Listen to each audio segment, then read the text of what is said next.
We're here to share with you inspiring stories that bring to life all the little and big ways that people bring more love, joy, laughter, and humanness to everyday life.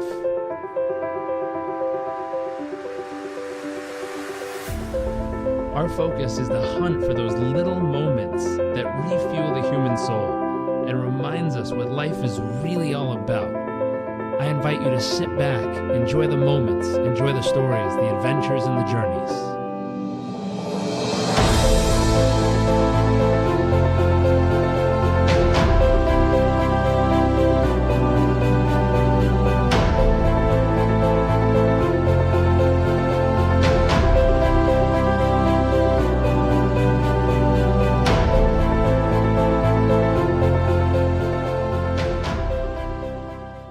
Hey everyone, welcome back to another episode of What the World Needs More Of. I am here today with my friend Kate. We met on Instagram because I follow her channel and it's actually really inspirational. I get excited to repost a lot of what she posts. And so in the show notes, make sure to go check out her Instagram handle and join her on that journey. But to jump right in, Kate, thank you for joining us. Thank you for having me, and I'm honored to be here. I'm excited to have you. So if we dive right in, I'd love to know, what do you believe the world needs more of? I believe the world needs more vulnerability. Just raw vulnerability to be who you are, take off the mask as much as you can, because we all have a mask that we wear for each part of our day. Going to school, going to an interview, meeting new people, being on the lake, being in a car. There's some part of the mask, but if we can lower the mask and become more vulnerable, we can all connect better and have more empathy. Ooh, I love that.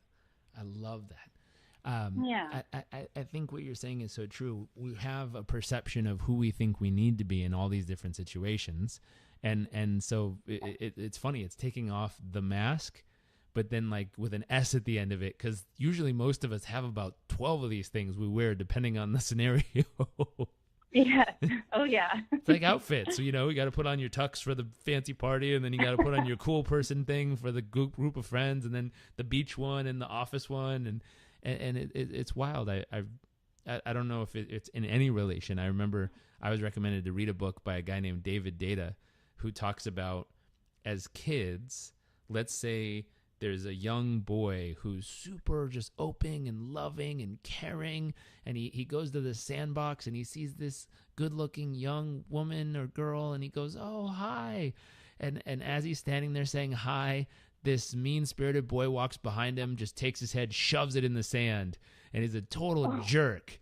And then starts talking to the girl, and the girl starts flirting with him back. And this boy sits there and goes home, cries, spits the sand out of his mouth, and goes, "Wow, I can't be nice to anyone ever again, because if I'm nice, I'm going to get beat up and someone else gets the girl." Yes. And that's how most of us live our lives. Yeah, but then he puts on a mask, and then he goes and, he pulls the girl's hair to get her attention one time, and she cries, and then he goes, "Oh, I can't be mean." So then he puts on a nice guy mask on top of the mean guy mask on top of the normal person. And, 27 years later, we've got about 13 layers of masks, and we don't quite know who we are at the core.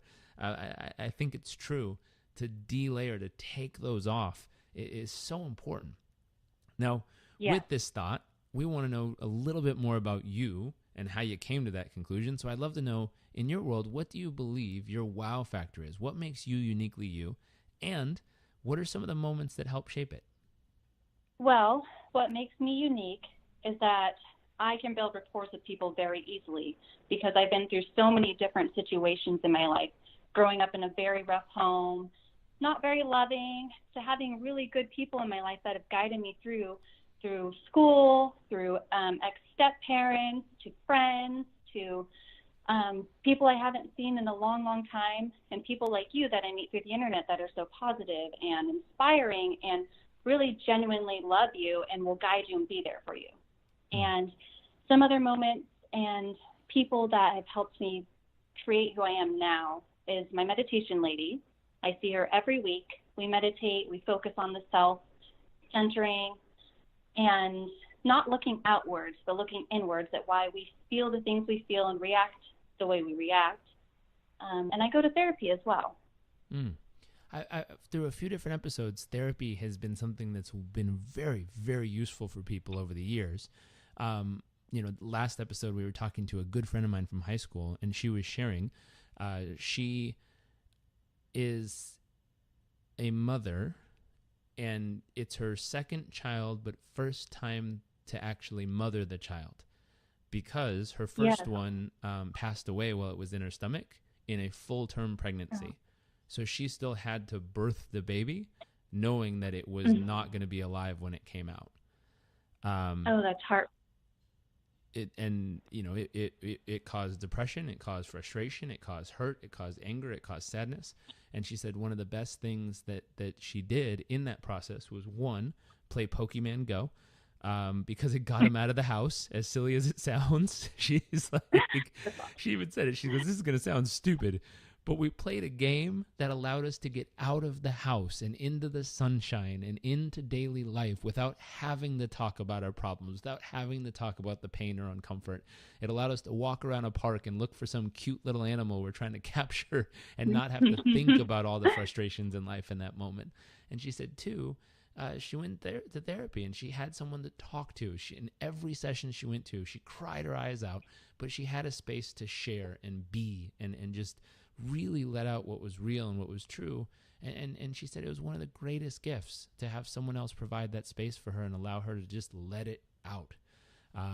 So we've heard multiple times that it's such a great space for people who are in those moments, and you need a space to share and someone to talk it through and help guide those thoughts and get back to, those great places in life. Yes, it's so important, and that's where the vulnerability comes back into play as well. And it's also important to find a therapist that you connect with, because if you're completely comfortable with them, you can open up more. You can cry in front of them, say if you're not a crier. You can tell them things that you've never told anyone else. You can ask them questions, and they can give you, handbooks to work on throughout the day, or you can jot down little things that they say, like maybe communicate this way with yourself or to another. And yeah, you get to be vulnerable in a therapy office, and I think every single person should take that opportunity to go see one. Absolutely. It's interesting. I grew up in the self-help space, and a lot of the community I grew up around was very much like, we can fix it now. And that's awesome. Some of the time, Yes. some of the time fixing it is what it's about. What I've learned over the years, and there's this amazing video online. If you've ever seen it, you're going to laugh as soon as I say the title. If you haven't seen it, please Google it. It's called It's Not About the Nail. And Yeah. it's the process that us men tend not to completely wrap our heads around, because we like to fix things. And so being in a community that likes to fix the challenge, fix the problem, fix the thing is Correct. great, but it's lacking understanding. It lacks, sometimes someone just needs to be heard and really felt and understood in that moment, where they can express the brightest, shiniest, or deepest, darkest moment, and someone just experiences it and holds space with them and understands them in the process. And just that alone lets it heal. Like that alone just allowed, like, wow, another human felt and heard with me.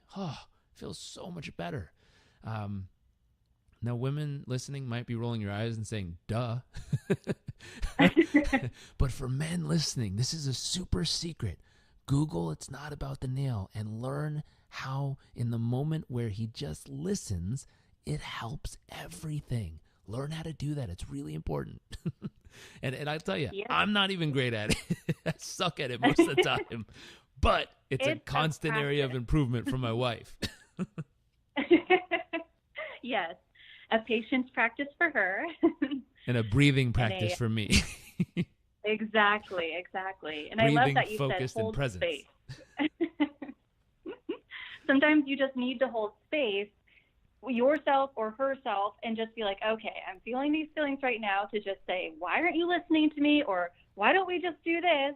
Just hold that space of tension, and all of a sudden it's going to dissipate slowly. And then you can communicate and talk to yourself or your partner or whomever it may be, and just say, okay, I'm ready to listen. I'm ready to be here. And then you offer something say, can I give you my opinion? Can I give you my observation? And then that lowers their defenses as well. Yeah, it's beautiful. It's beautiful. I think one of the biggest challenges I've learned is listening to understand instead of listening to respond. Doesn't sound complicated. Yeah. My gosh, it takes a lot of effort to figure that one out. I have to work on that one too a lot because I have so much. I think we as helpers, and we want to give tools and everything we can to people. So it's like just so exciting. You just want to blurt it all out and okay, go do it, but it takes time and patience and for other people to maneuver around and figure out how they can fit it in their life. It's true. It's so, so very true. Speaking of our lives and moments that unfold over the journey, I'm curious, what's a moment that made you feel incredibly humble? That moment would be when I reconnected with a friend from preschool. Wow. And that's awesome. Yeah, I hadn't seen her in 17, or maybe not 17 years. I think I haven't seen her since I was 17 years old. And long story short, I left my biological mother, which was in a small town, and came back to my father's house. So therefore, I left all of my childhood friends as well. And, she reached out to me, and we went to a country concert together. And when I saw her, we talked about life and what went on. And I was so worried that everybody was mad at me for what I did. And I'm like, they don't even know what happened between her and I. And I kind of explained the situation to her, and she said, don't even worry about that, because anybody I've ever talked to always says, oh, what's Kate up to? Oh, you're going to see her? That's awesome. And she's like, they weren't thinking about you and what happened and all these preconceived ideas that they may have generated. They have stuff going on in their own lives. And, and it was kind of like, hey, the world doesn't revolve around you. And it kind of made me think about okay, when I feel nervous that someone isn't talking to me for some reason, it's all about me. What did I do? What did I say? Should I call them? Should I not call them? Should I do this and that? And I'm over here in panic and worry. And really, they might just be having a bad day at work or something, and that kind of humbled me in a way. And I always have to check myself. It's probably not you, and lots of people feel that way, I believe. It's true. I think, I forget who it was, but someone said something along the lines of this situation where they're like, it's one of the most freeing and humbling thoughts. And it's also one of the most biggest ego check thoughts, which is people are so busy with their own lives. 90% of them aren't paying attention to you. It's like, ouch, that sucks. And wow, that's kind of cool because I could do whatever I want and pretty much no one will notice. Exactly. So there's two sides to it. But and I thought the other part you pointed out that's so beautiful was they were thinking of you, and the moments they thought of you were such beautiful thoughts. I wonder what she's up to. I wonder how she's doing. I wonder where she is. And so many times in our head, we start to play the stories of, oh my gosh, like you said, are they upset and are they frustrated? I think it was you that posted. I saw something the other day. It says, your faith. What was it? Your faith and your demons are just as hungry. Just depends on which one you're feeding. It was a great quote. Yeah. Yeah. Yes, I love that quote. And it's very, very true. And you have to, for some reason, negative thoughts are so instilled in us, and they're so much more powerful than the good ones. But when you feel that good one, man, that's what you're craving more. And you can check your thoughts so much more quickly to go to more positive thoughts. Mm-hmm. And that's what you attract. And I believe in the law of attraction. Yep. Mm-hmm. I think the other piece you said earlier, which was meditation, the ability to practice becoming present with your thoughts and noticing them. They're realizing they're not you, but they're a part of you and they're flowing by, and you can see them and notice which ones are helping and which ones are not. I think it's so helpful. And mm-hmm. A lot of people do it. Or at least attempt. I always said when I started, I'd close my eyes and talk to myself for a good 20 minutes and open and be like, yep, did it. But after a while, I learned how to actually do it. The free app Headspace was very helpful. It's a free thing you can download, and it taught the basics. And that was so helpful for me because I then was like, oh, you're not supposed to talk to yourself for 20 minutes in eyes closed mode. I get it. Yeah, but anywhere you start is wonderful. That's true. Anything's better than nothing. So it was a start. Yes. Just a lot of It's the self-talk. intention there. So our Oh, next yeah. question is, what's an inspiring moment? Something that might have been an awe-inspiring moment, something that really just, like left your jaw on the ground where you were like, wow, something you saw or experienced or felt along the way? Oh, gosh, there's so many things like that. Inspiring moment. I'll have to think about this one. My inspiring moments are little things that I see when people are helping another one without any asking to do so. And sorry, I got to think. No Inspiring problem. moment. I can re-ask it for you too. Yeah, let's do that. I got to think about this. I don't know. Oh goodness, let's see here. Oh, okay. Yeah, we'll do a recent one actually. Okay. Ready? All right. Yeah. Okay. 1, 2, 3. So in life, as we're going along, I'd love to know what has been an awe-inspiring moment for you. Something that maybe just left your jaw on the ground, and maybe it's what you saw or what you felt or what you experienced, but something that just left you in a moment of awe. So it would have been a recent event that's still occurring right now. It's called the Carr Fire in Northern California, CARR. And it happened, the fire started in Whiskey Town, and it started to go through this place called French Gulch and back over and towards our town in Redding. And I had to go and help my friends move that night that the fire was creeping over the ridge. Get their kids, get their dogs, help them get to my place. And an awe-inspiring moment was the next day when their friends went to their house and were calling them saying, hey, where are the keys to the tractors? Where's your chainsaw? Where's this? Where's that? And when he was sending us pictures along the way, I started to cry for happiness because more people around that neighborhood joined in to help create this roadway so the fire couldn't get to their house. And somehow they saved it when every other place was just demolished. Oh. And just to see the love and hard work somebody else was doing for, my friends, just out of the kindness of their heart was just incredible to me. And then our whole community coming together as one and helping each other out, offering, hey, we got a car, we have trailers, we have this, let's go help Haven Humane. My friend and I went to offer time at Haven Humane to walk the dogs, to give them food and water, anything you could. Those are awe-inspiring moments for me. And it was intense, and it was beautiful, though, because it gives you a real sense of reality and community. That's beautiful. That's beautiful. And I agree. Yeah. Those moments are inspiring when you see people who they have their own lives, they have their own stuff, they have their own busyness, they have their own accomplishments and results and goals and focuses and families and everything. And when the community's in need, they stop, set it aside for a half minute or a day or a week, whatever it is, and they show up. Mm-hmm. And that ability to just stop and show up for other humans, I believe really changes people's lives. It changes their experience and how they view people, how they experience the world around them. I remember when my dad was a kid, he had a stepfather that used to tell him, no one cares about us. No one cares about you. People don't care. Mm-hmm. And one day on Thanksgiving, they were going to have like sandwiches for Thanksgiving. They didn't have enough money to have a turkey or anything. And some random stranger knocked on the door. Dad opened it, and this guy was standing there with bags of groceries, just some random stranger.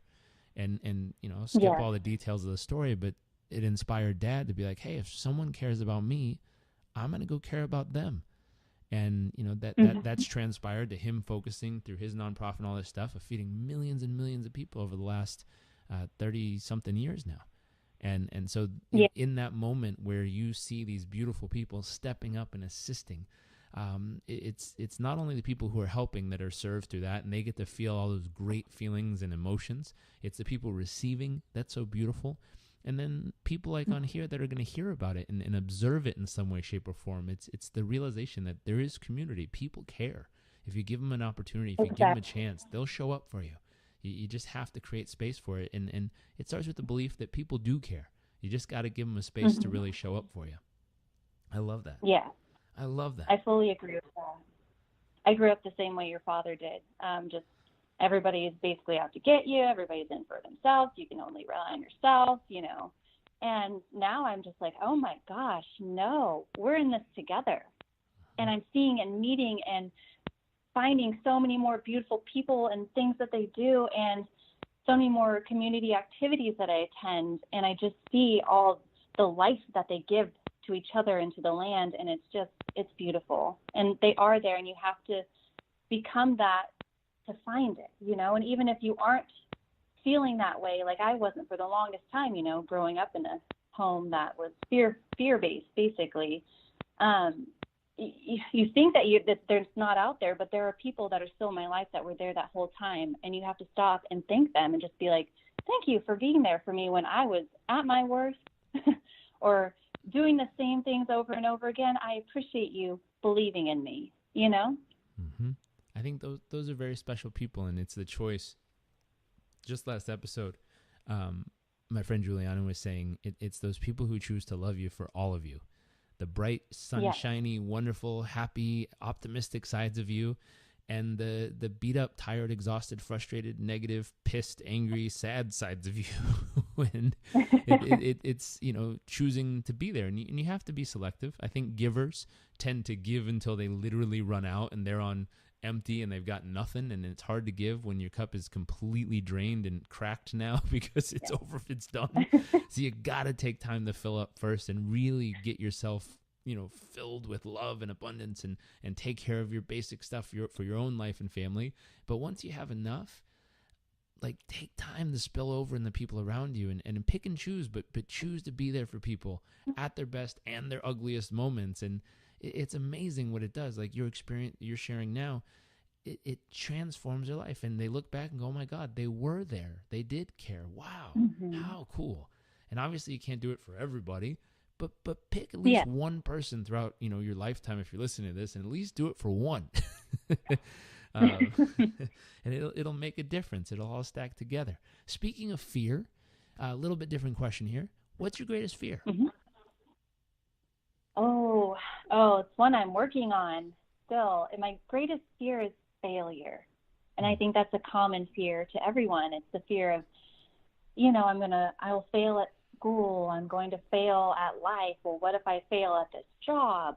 And my head always goes to, well, what if? And it's like, that hasn't even occurred yet. So why do I have all these negative bodily feelings like, oh my goodness, well, I have to prepare for the what if. So it's a fear of failure, that I won't be good enough, that I won't be this, that I won't be that. And I've worked on it so much. Now I can recenter myself and just sit and be like, okay, you're feeling this because, you know, of your childhood, the way you grew up, the way you were raised. But that's not you. We're going to overcome this. And the other ways that I deal with failure is I got accepted to a school, and I was driving the other day, and I told myself, I said, wow, they chose you. They wanted you to go to their school. It wasn't just from your interview. It wasn't just from your grades. It was a combination of everything. They wanted you. How amazing is that? You're not going to fail. They're there to help you succeed, you know? It's true. Yeah.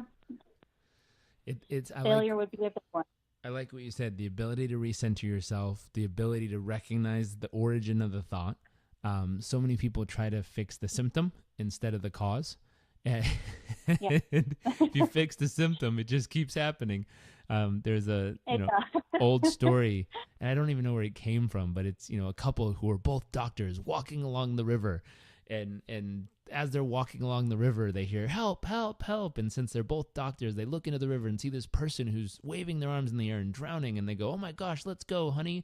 And they both dive into the river and swim out there and grab the person and bring them to shore and give them CPR and save their life. And just as they're done, they hear help, help, help. They go, oh my gosh, and they dive back in the river and rescue the next person. And this goes on for hours until both doctors are completely depleted, and they're thinking, I can't help anyone. If I go in the river, I'm going to drown. And they hear help, help, help. And the crazy part was they never thought of walking up the river and figuring out who the hell's throwing all these people in the river. And That's a good one. I love that. They're trying to, it's silly, but they're trying to solve the symptom, not the cause. And the cause is go stop the crazy person from throwing all the freaking people in the river, and all of a sudden it stops. But we drain ourselves trying to handle all the worries and the fears and the uncertainties. And it's like, whoa, what you did was beautiful.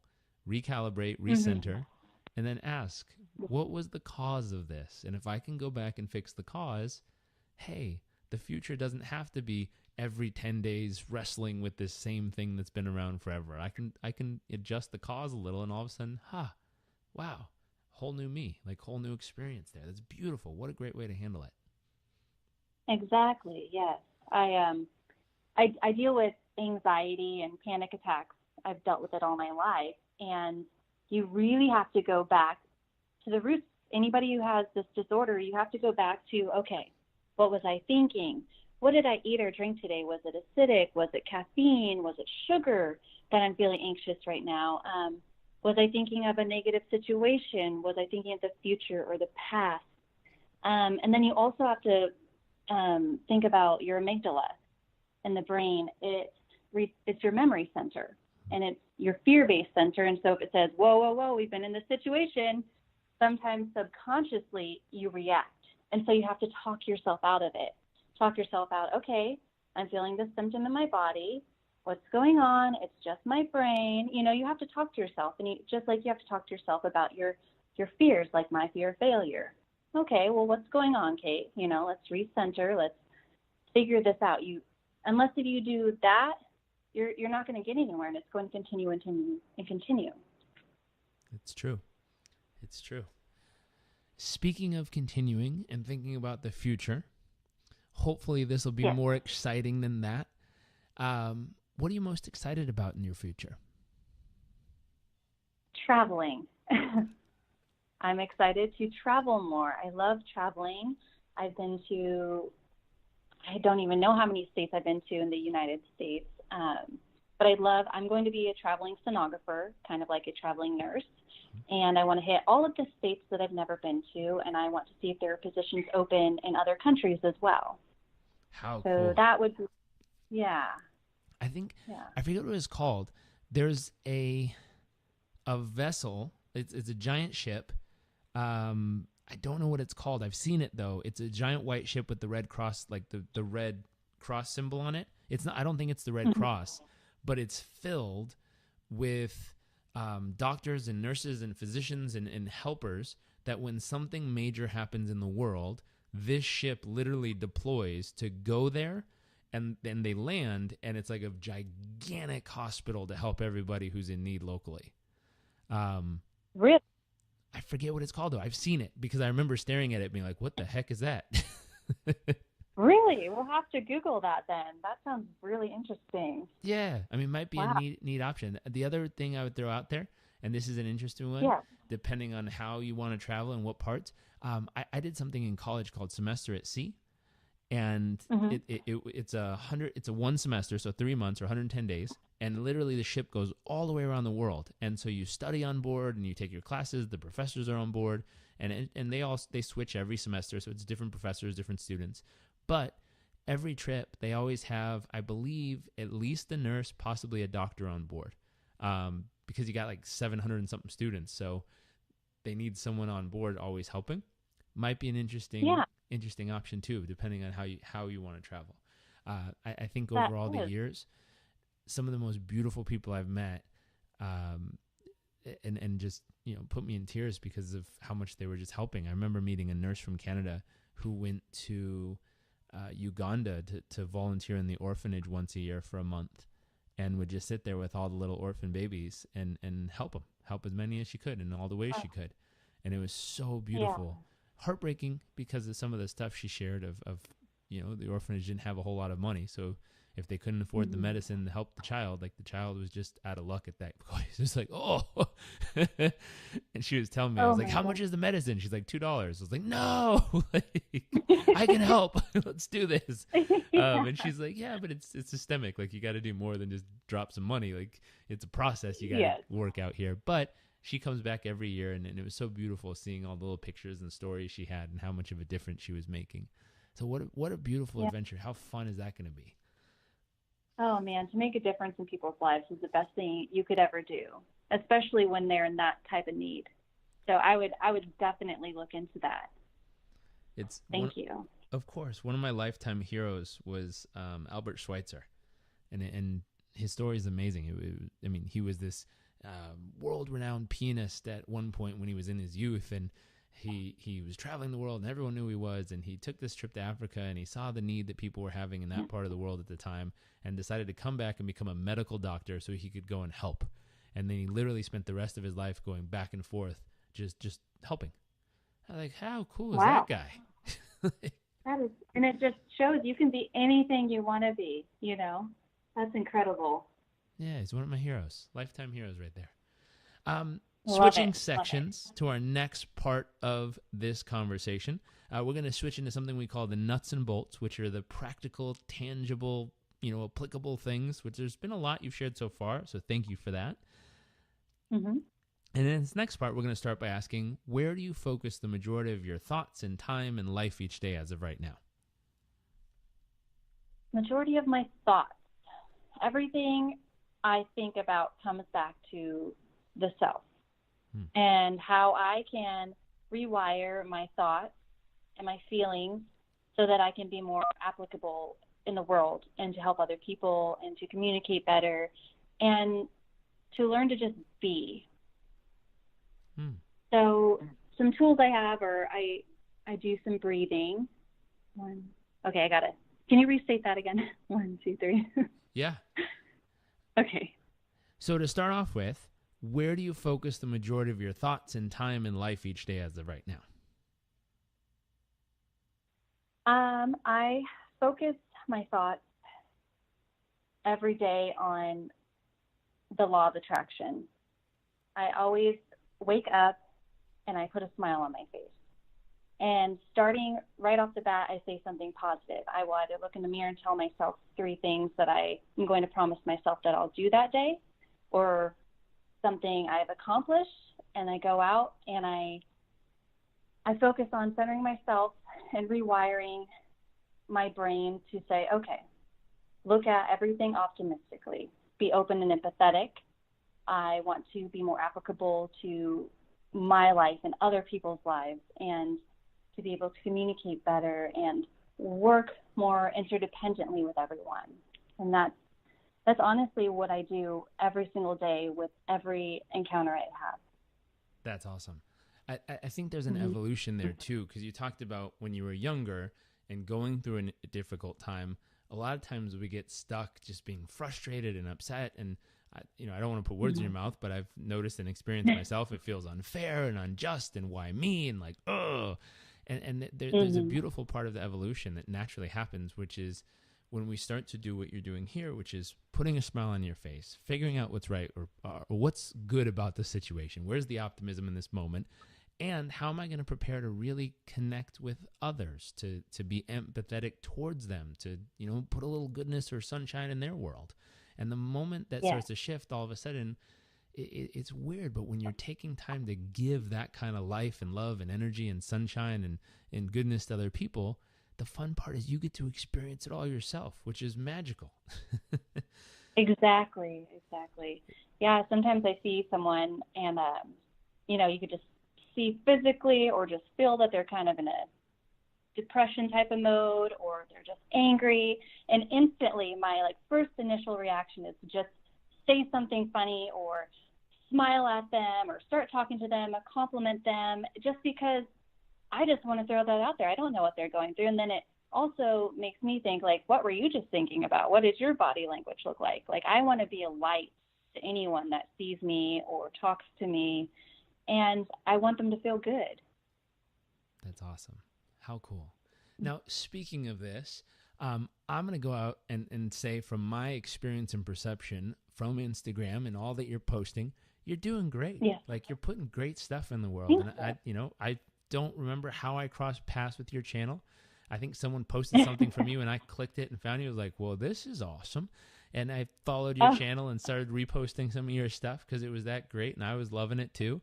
And in this, I would ask, from that transformation you've had yourself, from going through a rough patch to finding yourself to recentering to, going through the journey of working on self-healing and really getting to know yourself better and using meditation and therapy and connecting and all these different bits and pieces, what would you say has been a key to your success in the whole process? Daily routine of it. It takes about 4 to 6 months, I learned in a life management class, to make a habit. It's just like flossing your teeth. You want to start out, every single day, just flossing. So, but the tools that I used was I would journal every single day. When I started this journey of mine, I cut out all music with lyrics, and I just had warm, soft, comforting tones that I would listen to on my drives to work or wherever I was going. I stopped drinking for quite a few months. Not that I drank a lot, but socially going out to the bars and stuff like that. What else did I do? Oh, I took a trip by myself to the East Coast, and I stopped at friends along the way.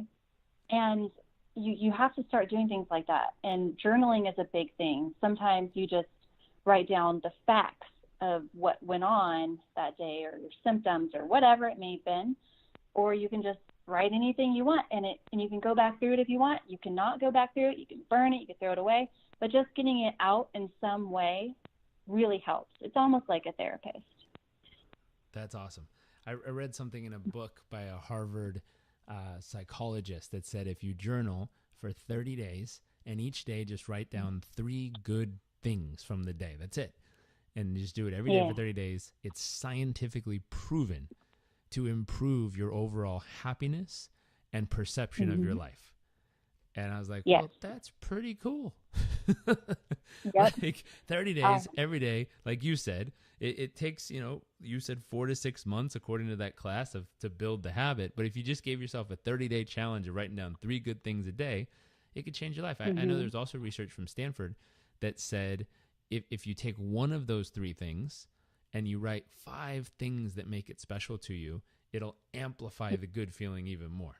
And so I agree with you that journaling, that capturing of those moments throughout the day is so special. And not just the good ones. It's sometimes just, like you said, dumping out, capturing all the thoughts and getting it out of your head and out of your nervous system to even just reflect on it or feel it or allow it to pass through you. Like all those things are very healing in themselves. It really is. And, it took me a while to start really journaling, but like most people, I'll suggest it to some. They're like, oh yeah, I should do that. But I don't think anybody really knows the power that it has until you actually start writing and you're like, oh my gosh, I just wrote 3 pages even to start out with or whatever. And it's like, I had a lot to say. I had a lot, anything or the good stuff. I do half and half in my book. I'll do good stuff in the back half. I'll do 3 irrational thoughts to 3 rational thoughts about those irrational thoughts as well.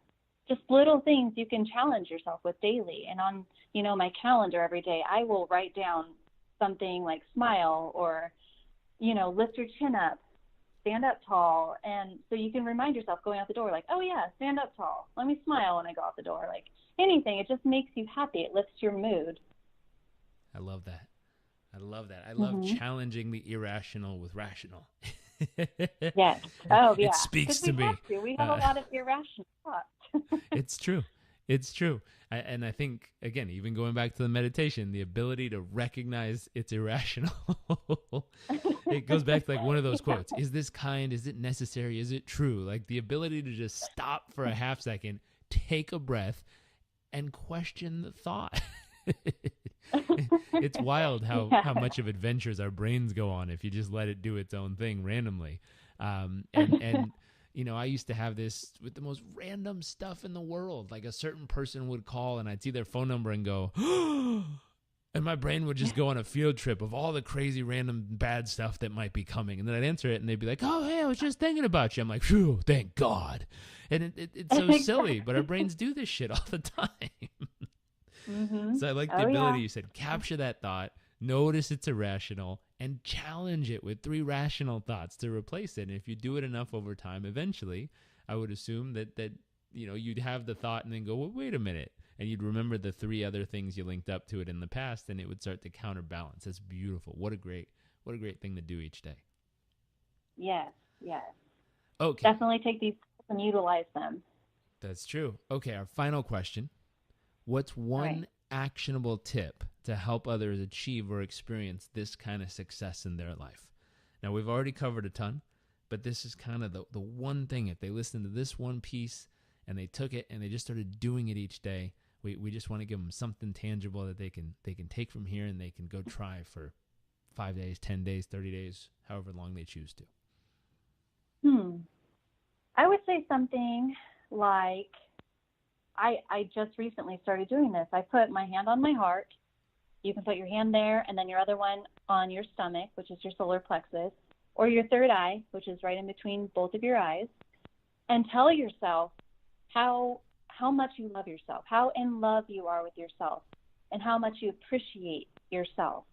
And just be and just feel, and you could hug yourself. You can do anything like that, because all of a sudden you get this overwhelming feeling of like, oh my gosh, you might cry because it's like, I've been neglecting myself, or you might feel so ecstatic and you're like, I do love myself. If I can tell another person how in love I am with them, why am I not doing this for myself as well?